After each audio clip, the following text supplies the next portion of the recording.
Gujarat police ભરતી board દ્વારા જે વર્ગ 3ની જાહેરાત કાલે થઈ સીધી ભરતીથી શું છે એમાં વિગતવાર જોઈએ. ગુજરાત પોલીસ દળમાં બિન હથિયારી પોલીસ સબ ઇન્સ્પેક્ટર તથા લોકરક્ષક કેડરની બિન હથિયારી પોલીસ કોન્સ્ટેબલ, હથિયારી પોલીસ કોન્સ્ટેબલ એ બધી કુલ થઈને 12,472 ખાલી જગ્યા ઉપર સીધી ભરતી આવવાની છે. ક્યારે? તો કે શક્યતા છે કે 4 એપ્રિલથી લઈ અને 30 એપ્રિલ સુધી એના ફોર્મ ભરાશે. હસમુખ પટેલે કાલે નિવેદન આપ્યું હતું કે 4 એપ્રિલથી 30 એપ્રિલ સુધી ફોર્મ એના ભરાવાની શક્યતા છે. કેમાં ભરતી આવે છે? તો કે એક તો બિન હથિયારી પોલીસ સબ ઇન્સ્પેક્ટર એટલે બિન હથિયારી પીએસઆઈ પુરુષ ઉપર 316 જગ્યા ખાલી. પછી બિન હથિયારી પોલીસ સબ ઇન્સ્પેક્ટર મહિલામાં 156 જગ્યા. બિન હથિયારી પોલીસ કોન્સ્ટેબલ પુરુષમાં 4,422. બિન હથિયારી પોલીસ કોન્સ્ટેબલ મહિલામાં 2,178. હથિયારી પોલીસ કોન્સ્ટેબલ પુરુષ 2,212. હથિયારી પોલીસ કોન્સ્ટેબલ મહિલા 1,090. પછી હથિયારી પોલીસ કોન્સ્ટેબલ SRPFમાં પુરુષમાં 1,000 જગ્યા. જેલ સિપાઈ પુરુષ અને જેલ સિપાઈ મહિલામાં 1,013 ને 85. કુલ 12,472 જગ્યા ઉપર છે તે ભરતી આવવાની છે. શું કહે છે ચાલો આપણે જોઈએ. પોલીસ ભરતી બોર્ડ દ્વારા ભરતી અંગેની તમામ સૂચનાઓને ઓનલાઈન અરજી સ્વીકારવાનો સમયગાળો હવે પછી જે વેબસાઇટ છે એના ઉપર અપલોડ કરવામાં આવનાર છે. આ તમામ સૂચનાઓ કાળજીપૂર્વક વાંચી નિયમોની જોગવાઈઓ મુજબ લાયકાત પરિપૂર્ણ કરતાની ઈચ્છા ધરાવતા ઉમેદવારોએ વેબસાઇટ ઉપર જઈ ઓનલાઈન અરજી કરવાની રહેશે. ઉમેદવારે ઓનલાઈન અરજી કરતા પહેલાં જે તે સંવર્ગની જગ્યા માટે ભરતીની લાગતી શૈક્ષણિક લાયકાત, વય મર્યાદા તેમજ અન્ય સૂચનાઓ ઉપરાંત વેબસાઇટ ઉપરથી કાળજીપૂર્વક વાંચી લેવાની રહેશે. બરાબર છે.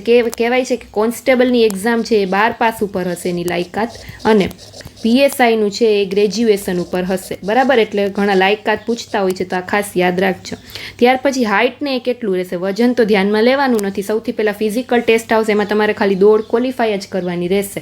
માર્ક્સ એના કોઈ હશે નહીં. પણ ક્વોલિફાઈમાં જે પુરુષ છે એ લોકોને 5,000 મીટર 25 મિનિટમાં ક્વોલિફાય કરવાની રહેશે. ફિમેલ છે એટલે કે લેડીઝ જે છે, સ્ત્રીઓ છે, એ લોકોને 1600 મીટર રનિંગ 9.5 મિનિટમાં કમ્પ્લીટ કરવાની રહેશે. અને જે એક્સ સર્વિસમેન છે એ લોકોને 2400 મીટરની રનિંગ 12.5 મિનિટમાં કમ્પ્લીટ કરવાની રહેશે. ખાલી આ દોડ તમારે ક્વોલિફાય કરવાની રહેશે. એના એક્સ્ટ્રા માર્ક્સ છે એ કોઈ નહીં ગણે. ત્યાર પછી હાઇટની વાત કરીએ તો ST candidates of Gujarat origin મેલને એટલે કે પુરુષને 162 હાઇટ. બરાબર છે. અને જે લોકો એક્સેપ્ટ છે એસટી વગરના જે જનરલ કેન્ડિડેટ છે મેલ કેન્ડિડેટ એટલે કે પુરુષ કેન્ડિડેટ એ લોકોને 165 હાઇટ રહેશે. ચેસ્ટ જોઈ લેજો પુરુષ માટે. ફિમેલમાં ખાલી હાઇટ જ છે, ચેસ્ટ છે એ નથી.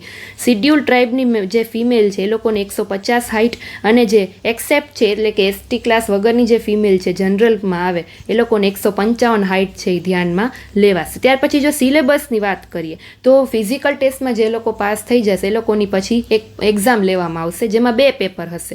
બરાબર. પેલું general study MCQ type paper હશે જે 200 માર્કનું હશે. ટાઈમ હશે એનો 3 કલાકનો.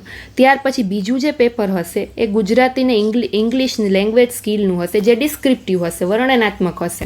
બરાબર. એ 100 માર્કનું હશે ને એના પણ 3 કલાક હશે. ટોટલ તમારા 300 માર્કનું પેપર લેવાશે. પેપર 1 ને પેપર 2. પેપર 1 છે એમાં 2 પાર્ટ પડશે, પાર્ટ A અને પાર્ટ 2.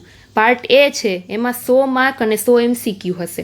બરાબર. એમાં કયા સબ્જેક્ટ આવશે તો કે રિઝનિંગ ને ડેટા ઇન્ટરપ્રિટેશન જે 50 માર્કનું હશે. ત્યાર પછી ક્વોન્ટિટિવ એપ્ટિટ્યૂડ જે 50 માર્કનું હશે. ટોટલ 100 માર્કનું તમારું રિઝનિંગ ને મેથ્સ આખું કવર થઈ જશે. એટલે આ પેપર A છે ટોટલ 100 માર્કનું હશે. ત્યાર પછી પેપર B છે એમાં શું આવશે તો કે constitution of India and public administration, ભારતનું આખું બંધારણ અને જાહેર વહીવટ 25 માર્કનું. ત્યાર પછી ભૂગોળ છે, ઇતિહાસ છે અને સાંસ્કૃતિક વારસો 25 માર્કનો. ત્યાર પછી કરંટ અફેર ને જનરલ નોલેજ 25 માર્કનું. પછી એન્વાયરમેન્ટ એટલે કે પર્યાવરણ, સાયન્સ ને ટેકનોલોજી અને અર્થશાસ્ત્ર એ 25 માર્કનું. ટૂંકમાં ટોટલ પાર્ટ B પેપર પણ તમારું 100 માર્કનું હશે. એટલે ટોટલ 200 માર્કનું પેપર 1 થયું. હવે આમાં કેવું કહે છે કે પાર્ટ Aમાં પણ તમારે શું કરવાનું 40% વેઇટેજ લઈ આવવાનું અને પાર્ટ Bમાં પણ 40%. બંનેમાં 40% ગુણ તો આવવા જ જોઈએ, પાર્ટ A હોય કે પાર્ટ B. નેગેટિવ માર્ક જે ખોટો હશે એના નેગેટિવમાં 0.25 થશે.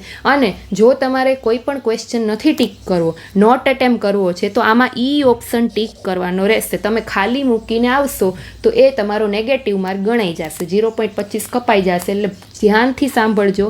જો તમારે ક્વેશ્ચન એટેમ્પ ના કરવો હોય તો જે ઈ ઓપ્શન છેલ્લે આપ્યો હશે એમાં તમારે ફિલઅપ કરવાનું રહેશે. એટલે એમ સમજવાનું કે નોટ એટેમ્પ ક્વેશ્ચન છે. બાકી તમે સાવ ખાલી મૂકીને આવશો તો તમારા 0.25 નેગેટિવ માર્ક થશે.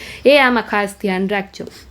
ત્યાર પછી જે બીજું પેપર હશે એની વાત કરીએ. બીજું પેપર તો કે ડિસ્ક્રિપ્ટિવ હશે, બરાબર છે. એમાં શું હશે? ગુજરાતી ને ઇંગ્લિશ સ્કિલ હશે, બરાબર. એ પણ કેટલા 100 માર્કનું હશે ને 3 કલાકનું પેપર હશે, બરાબર છે. તો તમારે પેપર 1 એ પાર્ટ ને બી પાર્ટ છે, બંનેમાં તમારે જો 40% માર્ક્સ હશે તો જ તમને પેપર બીજું છે એ દેવા દેશે.